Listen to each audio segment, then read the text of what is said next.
এবছর মেডিকেলে ভর্তি পরীক্ষায় জাতীয় মেধা তালিকায় প্রথম হয়েছে খুলনার সুশোভন বাছার।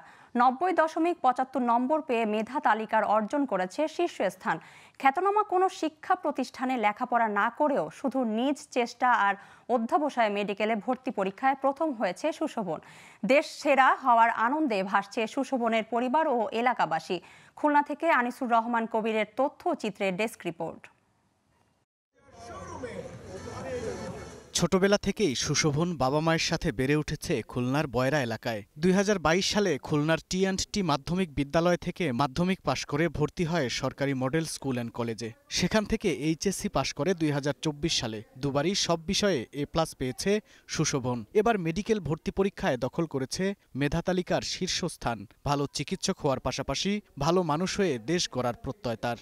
যতই সহায়ক বই পড়ুক, যতই কোচিং করুক, মূল বই যদি ক্লিয়ার না হয় তাহলে আসলে তার কোনো কাজ হয় না। অবশ্যই সৎভাবে পরিশ্রম করতে হবে। সৎভাবে পরিশ্রম না করলে আসলে কিছুই হয় না। অ্যাডমিশন জানি, সেখানে আমি খুব একটা সময় নষ্ট আমি করিনি, কারণ সময় নষ্ট করলে আসলে ভালো কিছু করা যায় না। আমার টপিক অনুযায়ী আমার যেখানে যেখানে সমস্যা ছিল, গ্যাপ ছিল, আমি সেটা বুঝে নিয়ে আস্তে আস্তে ধীরে ধীরে চেষ্টা করতে থাকি।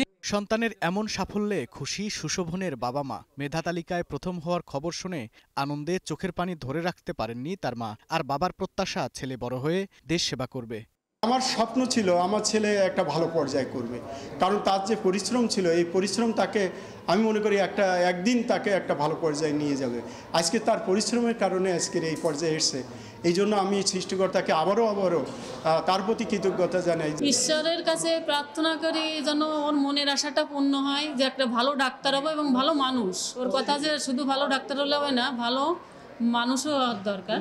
মেডিকেলে ভর্তি পরীক্ষায় প্রথম হওয়া সুশোভন ভালো চিকিৎসক হয়ে আত্মমানবতার সেবায় নিজেকে নিয়োজিত করবে, এমনটাই চাওয়া পরিবার ও স্বজনদের। Global television news desk.